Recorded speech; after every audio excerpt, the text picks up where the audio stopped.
I would now like to ask the two speakers on stage, also Gao Shiming, of course, but also Tsong-Zung Chang, whom we've already got to know yesterday.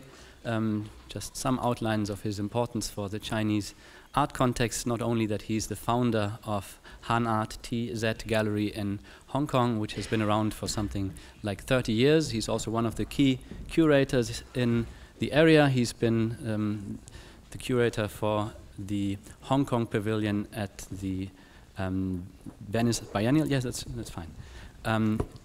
And his work is driven by a particular interest in the literati tradition of Chinese art culture, art practice, which is very often expressed in his exhibition practices, like his Yellow Box exhibition complex, which was an attempt to reconstruct and understand the institutional conditions of exhibiting literati art and the traditional Chinese art context. We also see his collaboration with Geoffrey Shaw here in the Lichthof, which is an attempt to reconstruct the biopolitics of the Confucian Li rituals. But we can speak about this in another context. He will also be on stage with Siegfried Zielinski at Saturday night, I think. Yes. Of course, we should start, like we did after the presentation of Gao Shiming, with some direct comments and questions to the presentation of Irit Rogoff.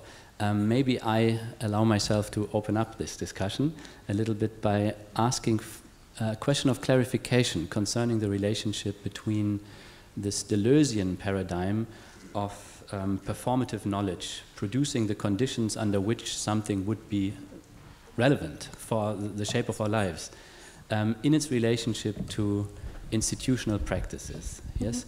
Because classically, of course, institutions have been seen as bodies of knowledge, bodies of legitimized knowledge. And you also refer to the idea of counter-institutionalism as a strategy. I'm not so sure if this is necessarily a critical strategy or also one that links to the Deleuzian version that you, I think, presented as your own model of knowledge production. So I'm wondering, what is the relationship between performative knowledge production, Deleuzian style, the relationship between this and a classical understanding of institutions as bodies of legitimized knowledge? Maybe you can just shortly clarify for us to enter the discussion. Well, we sort of haven't stayed with Deleuze. Things are moving very, very quickly. And so one has kind of constant shifting and reshaping of thought. And the thing that I think, the trajectory that I think I'm trying to follow is one in which the move is, it's not expansionism in the market sense of expansionism, but if you like, it's a kind of, okay, back to Deleuze, it's a kind of Deleuzian line of flight in a way. So the sort of importance of something is not necessarily the market it opens and the sphere of influence that it has, but the possibility of, since one is thinking about working from conditions, a recognition of the conditions one is working in. So the possibility that this has to then actualize the sort of viewers, listeners, readers, whoever, their concerns about their conditions, right? So you meet not in the arena of this named knowledge or that named knowledge, but you meet in a mutuality of shared concerns about the conditions of one's life. So I think that is maybe how I would kind of think of it. Now, of course, everything builds on everything, and I'm not interested in throwing out anything, right? If somebody really, really, really needs to study the 11th century Iconabula, let them study 11th century Iconabula. But the sort of point is the kind of possibility of going beyond it as a paradigm, right? So it's a kind of a notion that one understands knowledge paradigmatically, and one sort of operates as a series of lines of flight whose entire aim is to produce kind of, I wouldn't call it community, but conjunctions of shared and mutual concerns. Thank you, yes. To bring in Gao Shiming and to also clarify some of his perspectives. Obviously, your talk was somewhat inspired by the old situationist critique of spectacle and applied it to the idea of contemporary media practices. I was wondering, I mean, the aim of your talk was very clear, yeah, to democratize the conditions of the usage of new media in this model of neo-media art. But can you say a little bit more about the techniques and strategies, about how to apply, how to repossess or reappropriate these particular media practices and strategies, and to which extent you might even here be inspired maybe by situationist traditions and the détournement, etc. Thank you, Johan. Actually, the so-called manifesto actually is a draft. It's a draft co-written by several colleges from the intermediate art school, and you know, the so-called manifesto is from you know, very for me it's a very personal feeling of I'm not very satisfied with the so-called new media art. Yeah. So although we are the first new media art department in the mainland China, but for me and for my friends, you know, at SEMA, in the teaching in the SEMA, we all think the so-called new media art, just like folk art, modern art, and sound art, is something like a regime of the modernity project. It's a regime. And so, and more, the so-called new media art become a fine art, a kind of fine art, and develop a series of, I mean, very boring aesthetics. Yeah, just like, you know, we saw in different exhibitions, but the same feeling. Yeah, so this is the reason why we want to do something to change the condition of both the new media art and the media art education. As for the approach and the way, or the way to change it, I think Johan, you know very well. When I was the dean of the SEMA Intermediate Art School, I have very simple definition of the institute. And that's called, you know, half of the institute is the media lab plus the playground. Yeah, but now the media lab is on our hand.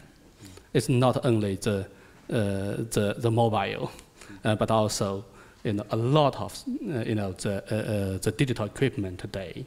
But we are not talking about simply the machine learning, just like yesterday Peter, you know, talking about. But I think the media, the new media on our hand is a potential strategy, a potential interface to change the game, to reinvent a new art beyond the art world. Yeah. Yeah, I think we will have to speak about this in more detail because there are probably some similarities but also fundamental differences between your two approaches. I suspect, but let's try to find that out in the discussion, that the major differences are indeed epistemological ones. Yeah? But just to understand the full scope of perspectives that we have on the panel, maybe we can invite Tsong-Zung Chang to also give some outlines of his curatorial practices in terms of his archaeologies of counter-narratives that have been buried and forgotten under major narratives and dominant cultural policies in China. Because I think this is a fair way of describing what you've been doing with your archaeologies of pre-modern Chinese artistic and cultural histories. Well, I think that needs to be put in perspective, because the literati art tradition is sounds very old-fashioned and very sentimental. In fact, it is also something I personally like, but then it is not too politically correct in an avant-garde art school and art practice like China Art Academy of Art. But the real reason for going back to it is that it is true, a lot of literati artists become so stale, and it got thrown out in the 20th century by everybody. But then the question that needs to be asked now, going back to it, is that it's exactly the same as what Irit was talking about, infrastructure. It is what, the question I want to ask the literati tradition is, it has a totally different infrastructure, different framework, different institutionalization of sensibility, the way people assess art, the way the aesthetic experience can be brought out. And so the projects I've been engaged in relating to, say, the literati garden is how do we bring that back to life without the staleness, without what we all got fed up with, that we wanted to throw out, and make it a new laboratory for experimenting. And it's really the same question was being asked about really the main ideological framework of Chinese civilization, Li. We translate it in English as rites and rituals.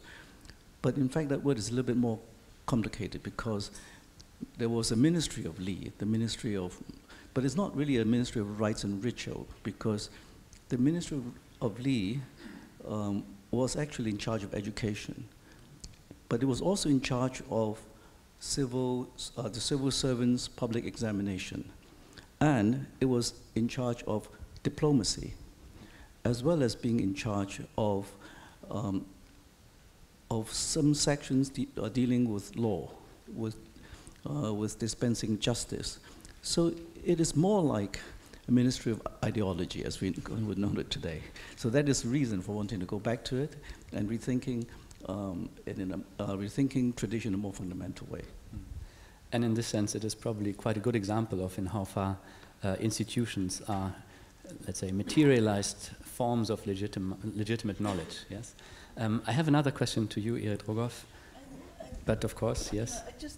I just want to go back to this term of Moten and Harney's, which is really, really dear to me, which is the notion of fugitive study and the way in which the institution is operating as an alibi, right, inside of which all kinds of pursuits are taking place that have nothing to do with the curriculum, nothing to do with, becoming market ready, that have to do with people's desires, drives, conditions, curiosities, and compulsions, mostly compulsions. And and that in a way, the institution for me is far more about kind of looking, excavating all these fugitive practices than it is fighting, the powers above about, the impositions of this protocol, that curriculum, this desire.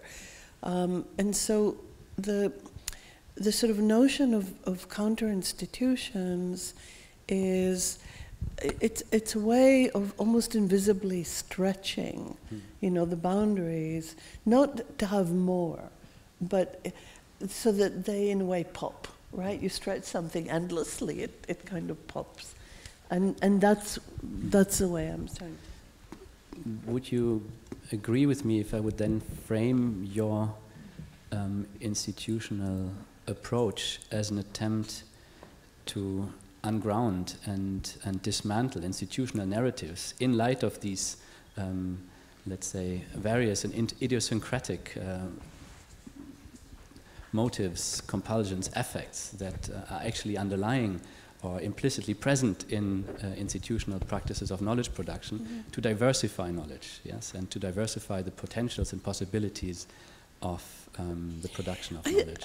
I think because this, I'm not thinking about this, it's not a manifesto. It's not a strategic military operation, right? It doesn't have aims and objectives and all of these things. I think what I'm thinking about is, for example, what we did with Bergen, consciously or unconsciously, it doesn't really matter, is overloaded. We we brought in so many people, we produced so much stuff, we did so much public research, we did so much study, we read so many texts, that in a way that this thing called a biennial or a triennial, it couldn't bear the weight of all of this. And that really interests me. Not because I think every single person who comes should encounter all of it and understand all of it. It's really structural. I myself have had a, in the way in which you have a secret love for sort of traditional formats, I've always had a sort of secret desire to do a project out of pure substance. Right? Not anything else but pure substance.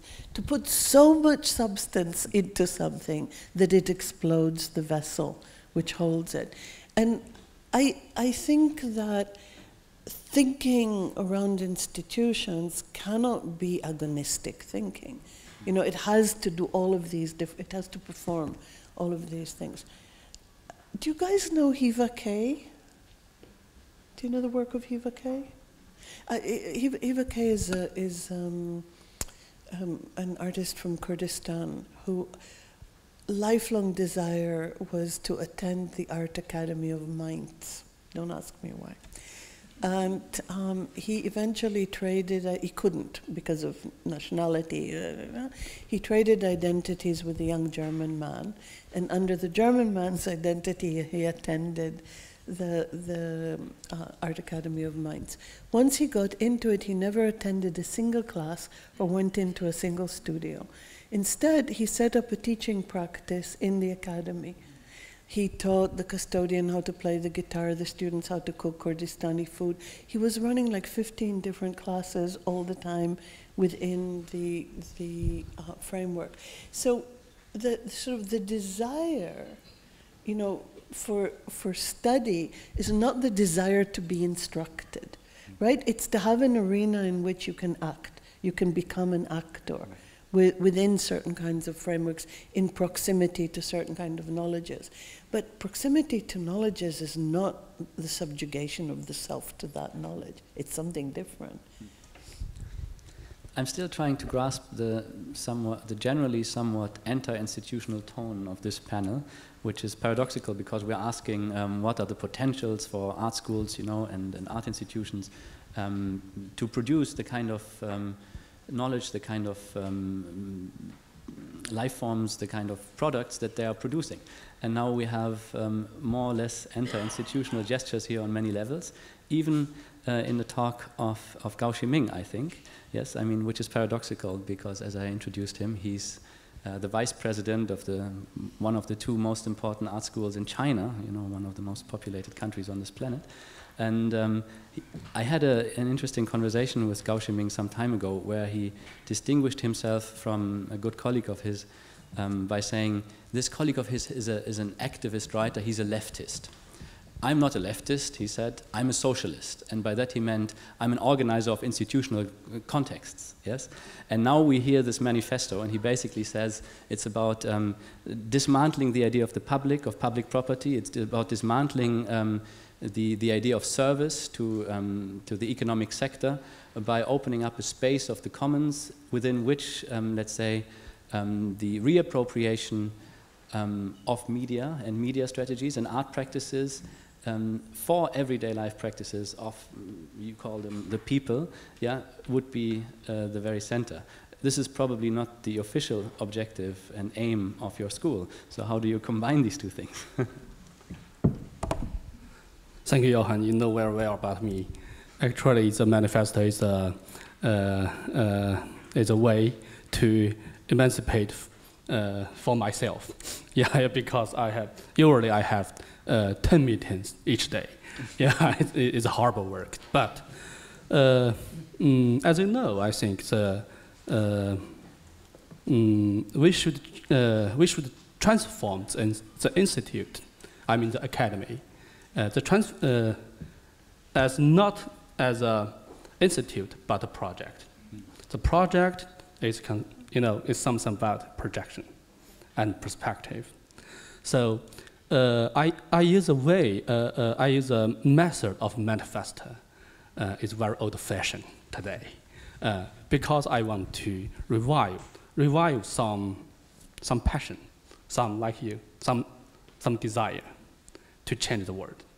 Yeah, this is very true. It's very true in the artist, and there are no such things as a curator. Yeah, 100 years ago. Yeah, but they want to change the world. They want to change the world, and for us, maybe it's too big, utopia.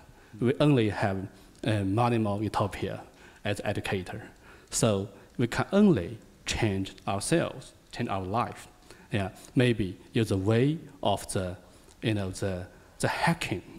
Yeah, for me, hacking is the right strategy. Is a very important gesture, for the artist and also for curator. So what we want to do, just like you asked me, the first question. What I want to do is we want to initiate a long-term project called Hacking New Media Art. Actually, it's more than an exhibition. Yeah, it will continue for 3 years. Started from this year. Okay. And I was just to sort of extend that. I think I would never use anti-institutional as a term, because I am actually really interested in institution building and have been building for the last 20 years. Please, yes. But one of the things is I built a department in a field that not even I could define for you. I have no definition for this field, and that's the point of it, that it can be inhabited and re-inhabited by conjunctions of certain knowledges that people feel are important. But also kind of putting together programs that are two-faced, right? Facing the institution, they say, blah, blah, blah, whatever advantages, but facing the audience of young people wanting to come into education, make it very clear that these are spheres for the disenchanted, right? So many of our programs are really constituencies of the disenchanted. So I set up a small program, which is a PhD program called Curatorial/Knowledge. And it has called forth a group of people who are deeply unhappy with what it is to curate and how it's circulating in the world. And they have now, because the program is 10 years old, have produced what is beginning to be a really challenging body of work. And the sort of, to me, that way of working, of creating a stage that is really ambiguous, just enough for the institution to allow me to set it up, and then it starts kind of facing a constituency of potential students who enact their disenchantment. And this is how we get to this notion of working with conditions. And the sort of but there's a whole, I can't unpack it now, but there's a huge discourse against the managerial neoliberalism of education today, certainly in Britain, but I think everywhere. And the sort of using disenchantment as a fundamental source material for what you want to do is, to me, a huge power potentially. Right? Much more than having some antagonism with the institution. Yeah. Before we open up the discussion to the audience, and we will, I promise, just one last question to Tsong-Zung Chang about his particular approach to China Academy of Art and the institutional landscape of art in China, because you're a bit of an outsider. You're originally, of course, a learned scholar in various fields and a gallerist and a curator, but you haven't really been an academic professionally until the moment that you've been invited by Gao Shiming to become part of the body of teachers. And your particular interest in the institutional landscape of Chinese art seems to be that it offers an interesting balance between three parallel approaches to art, and as if you wanted to keep this balance in play, yeah, between classical, traditional, literati art, landscape painting, ink brush painting, and calligraphy and what comes with it. Then, of course, the interestingly anachronistic specialism of China, that there is still also socialist art, socialist realist art being taught and being produced next to a more global art world oriented contemporary art production. Would you agree with me if I said that you would be interested in keeping this balance in play? Well, I'm certainly interested in keeping these flows of practices alive, if possible, and I'm now, of course, working more on the side with the literati art, because that's actually needs to be rethought. But the real reason for this is this one lack I find in the art world today is if you're in the exhibition world, how do you get the audience to come and love the work? And if you're in the art academy, how do you teach the students to love art? The trouble is that we teach the students a lot about history. We teach them a lot about how to make art, but do they know how to love art, love other people's art? And in the internet world that Gao Shiming is trying to combat, there are a lot of writers of poetry, but not many of them read other people's poetry. And this is a situation, I think, in the academic world. That is really the reason for going back to the literati. They always call themselves amateurs. They are lovers of art. In fact, they were the most illustrious name along the Chinese course of art history. But then they insist on calling themselves amateurs because they want to keep this open-ended possibility of playing, experimenting, and also the literati system of art throws light on how the museum institution today, in fact, do not have the mechanism of drawing out that moment of aesthetic exchange. I mean, it is not really the most important part of what the museum does. So I think that is that example which is the heart of the matter. Thank you, Johnson. Yes, first question from the audience comes from Lyudmila Voropai. Yeah, if somebody could get her a microphone, that would be great. Do we have another one? Oh. We can share this one from now on. First of all, thanks to all the panelists for your really very inspiring statements and inputs. I have a question for Irit Rogoff, and really thanks a lot for your very profound reflection on this very complicated differentiation between the modes of production of knowledge, display of knowledge, transfiguration, or whatever as a modality we can think of, because it's really like very complex issue. But what I would really like to ask you first, in the first place, is maybe your comment on this relation or mutual interdependence of ideology and infrastructure. Because, I mean, your colleague Stefano Harni, whom you mentioned also, and he is in his talks and texts, he wrote also about like showing how much actually infrastructure is a product of certain ideological premises, and vice versa, how infrastructure in its turn produce certain ideological presets. So, I mean, and we ourselves do even kind of, let's say, subversive projects or hacking. We are still within this like institutional body infrastructure. We are nolens-volens. We are also becoming a part of certain ideological presets. So how would you? I'm just like curious on your comment, on your opinion on this. Let's say in the like inherited vocabulary dialectics of infrastructure and ideology in nowadays. Yeah, it is an important point to clarify. I'm not saying that there isn't an ideological underwriting of the entire infrastructural realm. Of course there is. And the ideology is neoliberal managerialism. But the modes by which we are governed is not ideological statements. It's infrastructural imperatives, bonuses, promises, etc. So the sort of, let's say, the entire entrepreneurial expansionist mode comes with a whole set of offered infrastructures, you know, for its activity.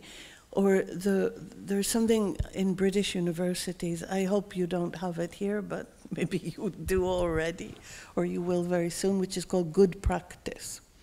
So good practice is an infrastructural mode for ideological indoctrination, and the ideology is not you should be a good and responsible teacher, you know, who does their work and marks their essays and so on, but you should adhere to every protocol by which everything is constantly evaluated, measured, compared, etc. That's good practice, right? So there's a slippage all the time between sort of notions of value and notions of organization. So I think what I'm trying to say is we're governed through infrastructures. Those infrastructures are ideologically underpinned and underwritten, but the sort of, not with old right-left sort of dichotomies, but with much more nuanced positions of, you know, how one produces a more developed society, etc. Not a more just one, not a more equal one, but a more developed one. So the sort of one of the things that I think is crucial is to understand all kinds of things that are masquerading in a kind of humanistic sense as, like the rhetoric of our museums now is extraordinary. Basically, state subsidy has been replaced with sort of coalitions of private patronage, who, in the case, let's say, of Tate Modern, basically kind of touch a post-colonial nerve in which they sort of try and persuade rich patrons from formerly colonized cultures that it is absolutely crucial that the art of their culture be displayed in London, where it will have very large audiences, it will be dry, protected, studied, you know, subject to all kinds of archival knowledges and vast audiences. So now this to me is an infrastructural argument. It has to do with replacing the income of formerly publicly subsidized cultural institutions, but in the process, producing a set of values that build on, you know, 18th and 19th century notions of colonialism. Why, you know, would the art of Ghana be better off in London, where Ghanaian audiences have no access to it?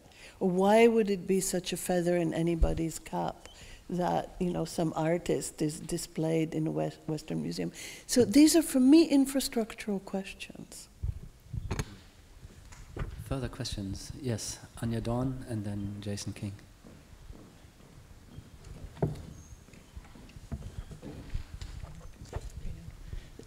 Thank you very much for your inspiring contributions. I would also have a question to Irit Rogoff, actually. I found it very interesting how you spoke about, basically about two ways of making visible what we are not able to think, and that was once the photograph of Orozco, obviously, where certain things were not represented, so they were present in a different way, like you could say also in theater plays. Of course, what is not said is made present in a different way. And that's, of course, also a question, like for me, I'd say, of display, or of what you show, so you show what's not there. But, and then on the other side of trends, like it's already touching my question. Obviously, you said that we have to also change the subjects of knowledge, but I have more the impression that what you would call post-representational practice is something where still there are the subjects of knowledge, but you change the emphasis from the subjects to the activity, like to the verb, to study, you know, to participate or something. So, because obviously also in Bergen, there was a way of representation because you spoke about it and made things vulnerable, and which I find very interesting. But in some way then I'm wondering if, I mean, obviously in some way this way of trying to discuss things has been there before also, no? When you did a public exhibition and then there was a way of reception and the exhibition was discussed in media and it was attacked in media, and then somebody else came and said, no, you can't do it like that, we'll do another exhibition. So in some way I'm wondering if this kind of practice is not also a way of internalizing a public process.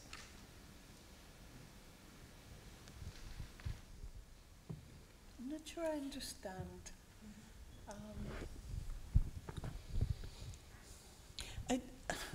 Maybe it's something we can talk about later, because it's a big question. I'm not sure I fully understand it. I think that maybe the big difference is that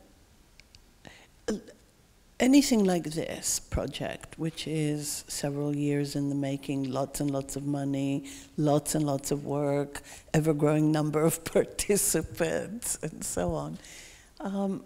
I think the one thing you cannot do or aspire to do is to produce a representation of the entire process, right?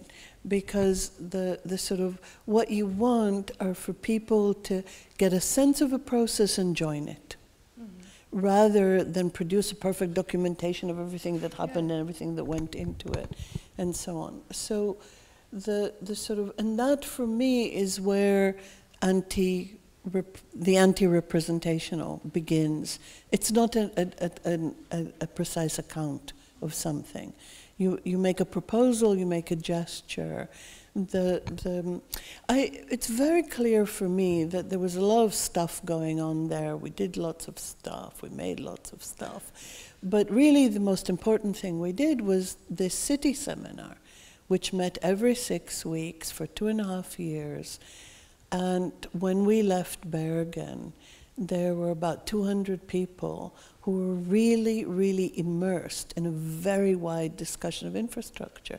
That, to me, is what we did. Everything else was nice additions, but that's the heart of the matter. And when you have a seminar that is public, that anybody can join, that is not under the aegis of an institution, different knowledges come in, different knowledges break it up, they start dragging it in different directions. You're absolutely not in control of it. And that's the work, right? The sort of, you come in with your knowledge and then you encounter everybody else's, sometimes extremely idiosyncratic notions of what infrastructure is. And you cook it all together.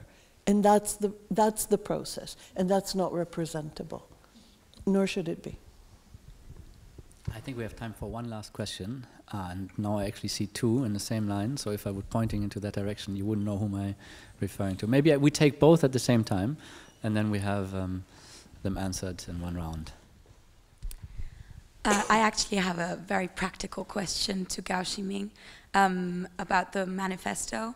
Thank you so much for it. The last point was point number 20 about it being open source, and I just wanted to ask, in what way is it open source? Can I access it on the internet and interfere with it? Of course. Yeah. Where can I find it? Yeah. We'll send the manifesto, on the line after March. All right. Yeah. Let's see. I have also a question for Ms. Rogoff, but maybe it can unfold into a discussion among other panelists. But my question is, you mentioned permission as like an important concept that you work with, and I'm curious, is permission something that you ask for? Who gives us permission? And what does one do with the permission? I am sure that Gao Shiming also struggles for permission, so maybe he should answer first and then I will answer. Okay. Maybe you first. Well, I was first curious, maybe just a more, so what substantially permission is for you, and what the permission granting entity is behind the permission. Well, I think it's again the difference that maybe we've been discussing all the time, which is it's permission in the way in which I see it is not authorized, right? So it's not the authorization of a field or a discipline. Permission comes from, I think, necessity and urgency. And what we do is we translate necessity and urgency into a set of permissions within a given field or a particular set of questions. So what you have is a process of sort of translation, right? And embedding a set of urgencies into a kind of series of questions. And you're not following whatever trajectory, knowledge, traditionally takes, you know, that after that, after that, after that, or let's say discipline of physics allows you to ask this question or not that question. So there's a kind of leaping over and multiple occupation. But permission is not in any way to do with authority or with authorization. It really is the ability to translate an urgency and necessity into a body of work and to find a language to articulate it. The language question is crucial. To me, it's crucial. And then what does one do with this permission once one understands these constraints as permissiveness? What does one? This is why I said I don't have an emancipatory kind of discourse, because I don't ever sit down and think, I now have permission, right? I start working on something. And slowly, as you kind of butt against ways in which it might have been sort of worked before, you think, no, not this way, not that way, not that way, not that way. And then I actually have learned most of what I understand about new knowledge from contemporary arts practices, which have always found a way to illuminate a problematic through the back door, as it were, not frontally, not by facing an issue. So if I think of really complex long-term practices that, like Walid Rad's, I know I learned, you know, a tremendous amount from the way in which Walid Rad works. So many other sort of artists have interested me over the years. Now that's a permission, not granted by anybody, offending absolutely everybody. You know, people who have suffered in the civil war in Lebanon are not happy by it being indexed by fictional car motors, right? It's offensive to their notion, but of course that's one of the ways in which you arrive at permission, is by butting against a whole set of traditions. So I don't think anybody has permission. I think in the process of work, something is arrived at which you realize it illuminates the problem from another perspective and therefore serves a great necessity and urgency. I hope I didn't misunderstand you. Actually, I'm not a negative thinker. I'm always a positive guy. So I want to quote a sentence from my friend, Taiwan artist Chen Jieren. He told me many years ago, I think maybe more than 10 years ago, he told me that there are no such things as value without fight. Value. Yeah.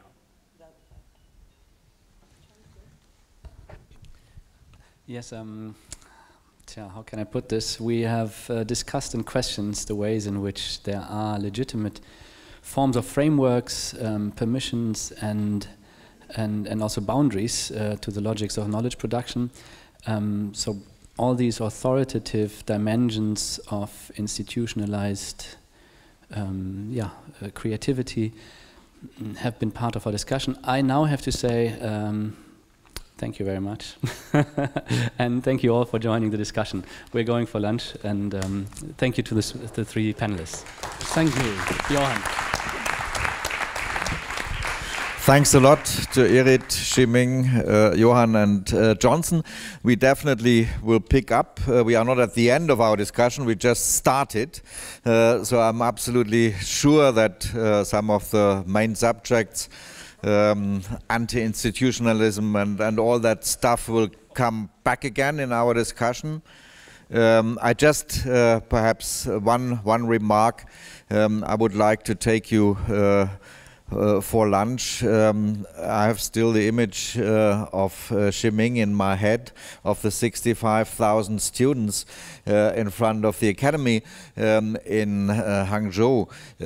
And this leads you to the necessary remark that institutions definitely are not institutions, and countries are not countries, and cultures are not cultures. There are extremely, for us it's unimaginable such a situation.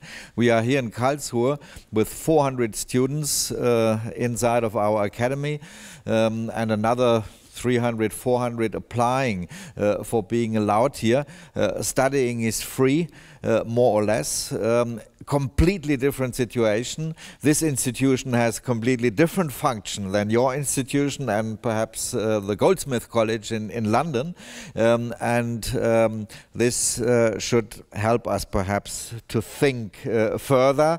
In my opinion and in my experience, also as a student when I was young, studying, having the privilege to study something like art, like literature, like poetry, what I was really passionate for, I always understood as a huge privilege, as something which was a gift from others to me, and